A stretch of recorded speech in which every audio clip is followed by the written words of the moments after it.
তো বন্ধুরা, তোমরা সবাই কেমন আছো? আশা করি সবাই ভালো আছো। তো বন্ধুরা, তোমরা যদি আমাদের চ্যানেলে আছো তাহলে তোমরা সকলে জানো আমাদের চ্যানেলটিতে কেমন সিলেবাস ভিত্তিক এবং প্রশ্নের লেভেল অনুযায়ী আমরা কিন্তু ভিডিও বানাই। এটা আমাদের ট্যাগ লাইন বলতে পারো আমাদের এই চ্যানেলটির, কি প্রশ্নের লেভেল এবং সিলেবাস ভিত্তিক। তোমরা যদি বিশ্বাস না হয় তাহলে একবার চ্যানেলটিকে চেক আউট করতে পারো, বুঝতে পারছো? বা যদি সেটা বিশ্বাস না হয় তাহলে এই ভিডিওটা দেখো, তাহলেই তোমরা বুঝতে পারবে। তো চলো আর বেশি কিছু বলছি না, ভিডিওটা শুরু করছি। তো দেখো, প্রথম প্রশ্ন কী রয়েছে। জলাভূমি দূষণ রোধ করতে হলে জলাভূমিতে কী করা উচিত নয়? তো যদি আমাদের জলাভূমিকে দূষণ রোধ করতে হয় তাহলে জলাভূমিতে আমরা কী করা উচিত নয়? তো অবশ্যই স্নান করা উচিত নয়, বর্জ্য পদার্থ ফেলা উচিত নয়, গরু মোষের গা ধোয়ানো উচিত নয়, অর্থাৎ এখানে এই সবগুলোই কিন্তু করা উচিত নয়। অপশান ডি সঠিক উত্তর। কোন পদার্থ জল দূষণ ঘটাবে না? দেখো, এই যে পদার্থগুলো দেখতে পাচ্ছ এগুলোর মধ্যে কোনটিতে জল দূষণ ঘটাবে না? তোমরা জানো জল দূষণের সিলেবাসে রয়েছে, হ্যাঁ। তো এখানে সেটা হচ্ছে ম্যাগনেসিয়াম, কিন্তু বাকি যেগুলো আছে লেড, আর্সেনিক, কপার, এগুলো সবই জল দূষণ ঘটায়। আর্সেনিকের ফলে যে রোগটি হয় তোমাদের 2022 সালে যে প্রাইমেট হয়েছিল সেখানে কিন্তু এসেছিল, হ্যাঁ। তোমরা কমেন্ট করে জানাতে পারো যে রোগটি হয়। কীটনাশক ব্যবহার কি হবে? যদি আমরা কীটনাশক ব্যবহার করি তাহলে কি হবে? তো বন্ধুরা, এই কীটনাশক যদি আমরা ব্যবহার না করি তাহলে কী করছে, বেশি পরিমাণ করা উচিত? তাহলে কীটনাশক আমরা বেশি পরিমাণ করব? অবশ্যই করবো না, তাহলে আমাদের আর এই অপশানে পড়ার দরকার নেই, অপশান এটা আমরা কেটে দিলাম। প্রয়োজন মতো করা উচিত, এটা রাখছি এখন ধরে, আমরা কাটছি না এখন, আমরা বাকি অপশানগুলো দেখে নিই। না করলে ভালো, হ্যাঁ এটা তো ঠিকই বলেছে, না করলে ভালো, কিন্তু তাও তো আমাদের ফসল ভালো হচ্ছে না, তাহলে এটা তো এটাও আমরা সেরকম বলতে পারছি না, ধরে রাখছি। না করে বিকল্প চিন্তা ভাবনা করা উচিত, অবশ্যই এটাই হচ্ছে আমাদের সঠিক। দেখো, এটা পজিটিভ টাইপের একটা অপশান রয়েছে কি না? তাহলে আমাদের অপশান ডি সঠিক উত্তর। প্যাডাগজির ব্যাপারে পজিটিভ যে অপশানগুলো সেগুলোর দিকে বেশি নজর রাখার চেষ্টা করবে। শিশুর সামাজিক বিকাশ প্রাথমিকভাবে কিসের উপর নির্ভর করে? তো সামাজিক বিকাশের কথা বলছে, আমরা জানি সামাজিক বিকাশ কিন্তু শিশুর প্রথম শুরু হয়ে থাকে তার পরিবারের বা প্রতিবেশীর কাছ থেকে হয়ে থাকে, হ্যাঁ। তো প্রাথমিকভাবে কিসের উপর নির্ভর করছে? দেখো, এই সমাজ, বিদ্যালয়, প্রাকৃতিক পরিবেশ, এগুলো তো সবসময় পরে আসবে। প্রথমে যে যেটা শিশুটা সেটা কিন্তু তার পরিবারেই সেই বড় হচ্ছে, তাহলে অপশান এ হচ্ছে আমাদের এখানে সঠিক উত্তর। শিখনের পর্যায়গুলি হলো, তাহলে শিখনের পর্যায় প্রথম কোনটি সঠিক হবে? তো এখানে অপশান সি নয়, এ। প্রথম আত্মীকরণ হবে, তারপরে সংশ্লেষ, তারপরে প্রয়োগ হবে। পরিবেশ শিক্ষার জন্য সব থেকে উপযোগী দর্শন ও সর্বণ ধর্মের শিক্ষা সহায়ক উপকরণ কোনটি? দেখো, এখানে কি বলছে, দর্শন, অর্থাৎ আমরা যেমন দেখতেও পাই এবং আমরা শুনতেই পাই, তাহলে সেরকম কি কি রয়েছে? দেখো, টিভিও রয়েছে, টিভিটা রয়েছে, তো তাহলে টিভিও রয়েছে, কম্পিউটার রয়েছে, রেডিও রয়েছে, টেপ রেকর্ডার রয়েছে, তাহলে সব থেকে উপযোগী বলেছে শিক্ষা সহায়ক উপকরণ। তাহলে দেখো, এবার তোমরা অনেকে কনফিউজ হয়ে যাবে, এটা তোমাদের কনফিউজ হওয়ার মতনই প্রশ্ন। তোমরা টিভিও বলবে, কম্পিউটারে বলবে, হ্যাঁ, এ দুটো বাদ দিলাম, কিন্তু এ দুটোর মধ্যে কনফিউজ। তো তোমরা মনে করো তোমরা জানো স্কুলে কোনটা থাকে, টিভি থাকে না কম্পিউটার থাকে? অবশ্যই কম্পিউটারে থাকে, প্রত্যেকটা স্কুলে তোমরা দেখবে, তাহলে অপশান বি সঠিক উত্তর। দেখো, তাহলে কোয়েশ্চেনটা দেখো, হ্যাঁ। প্রাথমিকে পরিবেশ সংক্রান্ত সমস্যা হলো, তো প্রাথমিকে কী একটা সমস্যা হবে? সেটা হচ্ছে, দেখো, পরিবেশ দূষণ নাকি জল চক্র নাকি কার্বন চক্র? তো এখানে চারদিকের যে পরিবেশ সেটাই হচ্ছে একটা মেন সমস্যা। অপশান এ হচ্ছে আমাদের এখানে সঠিক উত্তর, চারদিকের পরিবেশ। নেক্সট, পরিবেশ শিক্ষা কী বিষয়ে শিক্ষাদান করে? তো পরিবেশ শিক্ষা সেটা কিন্তু পরিবেশ সংক্রান্ত সমস্যা বিষয়ে শিক্ষাদান করে থাকে এবং পরিবেশ সচেতনার উপরেও শিক্ষাদান দিয়ে থাকে শিক্ষক। পরিবেশ ব্যবস্থাপনার সাহায্যে পরিবেশকে দীর্ঘস্থায়ী করা, এই সমস্ত কিছুর উপরে শিক্ষা দিয়ে থাকে। এখানে অপশান ডি সঠিক উত্তর। স্বাস্থ্যের উন্নতি ও রোগ প্রতিরোধ করার জন্য প্রয়োজন হচ্ছে কোনটা?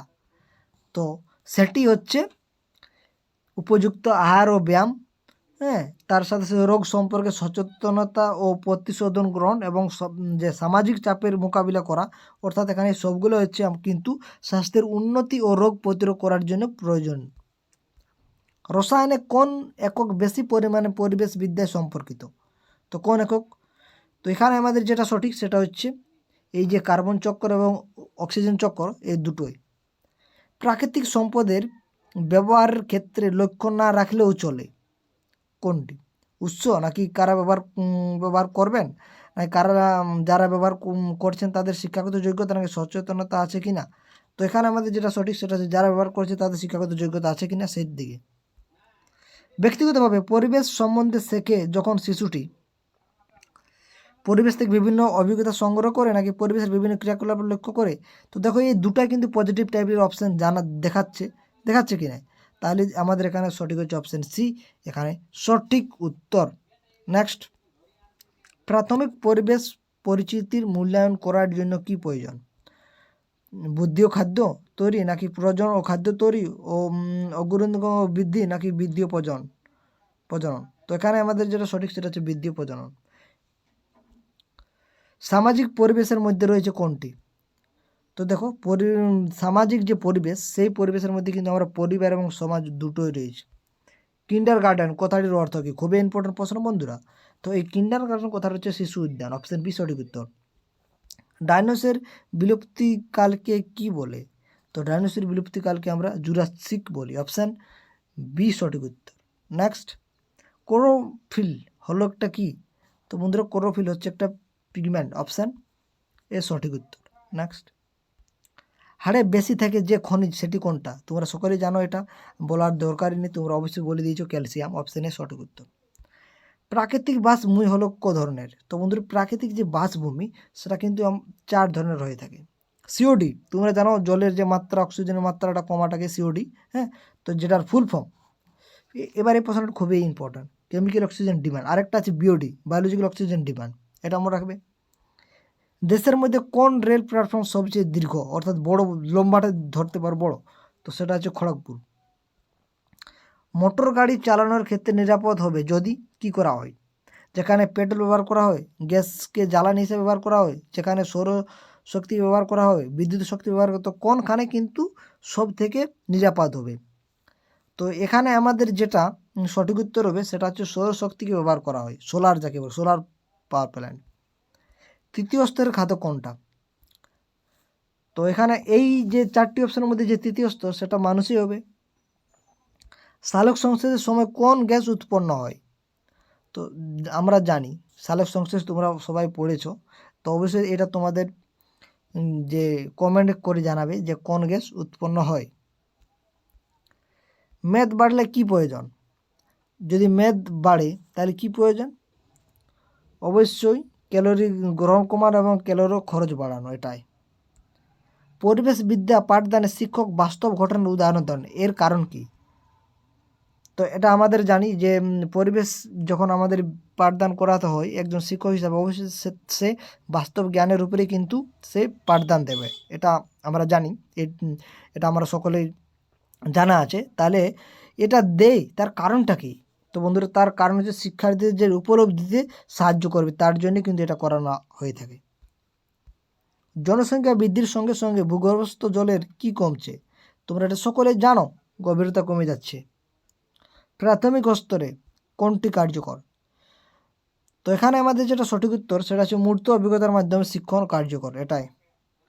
প্রাথমিক স্তরে শিশুরা পরিবেশ সম্পর্কে প্রশ্ন করলে শিক্ষকের উচিত কি হওয়া বা কি করা? তো এখানে আমাদের সঠিক সেটা শিক্ষার্থীদের কৌতূহল নিরসন করা। তারপরের যে প্রশ্ন সেটা দেখো কি রয়েছে, নিজের কোনটি বলেছে সঠিক? তো দেখো কি রয়েছে, সামগ্রিক মূল্যায়ন প্রধানত সমষ্টিগত মূল্যায়ন ও নিরবিচ্ছিন্ন মূল্যায়ন প্রধানত গঠন মূল্যায়ন। আচ্ছা, সামগ্রিক মূল্যায়ন প্রধান গঠন মূল্যায়ন ও নিরবিচ্ছিন্ন মূল্যায়ন প্রধানত হচ্ছে সমষ্টিগত মূল্যায়ন। সামগ্রিক ও নিরবিচ্ছিন্ন মূল্যায়ন উভয় সমষ্টিগত এবং গঠনগত মূল্যায়ন। বর্তমানে বেশিরভাগ বিদের প্রচলিত মূল্যায়ন সমষ্টিগত মূল্যায়ন বলা হয়। এটা হচ্ছে না। তোমরা এই প্রশ্নটি অবশ্যই কমেন্ট করে জানাবে, এটা তোমাদের হোম টাস্ক থাকলেও বলতে পারো। তো বন্ধুরা আজকে এখানে শেষ করে দিচ্ছি, তোমাদের ভিডিওটা কেমন লাগলো অবশ্যই কমেন্ট করে জানাতে পারো। তো বন্ধুরা ভিডিওটা শেষ পর্যন্ত দেখা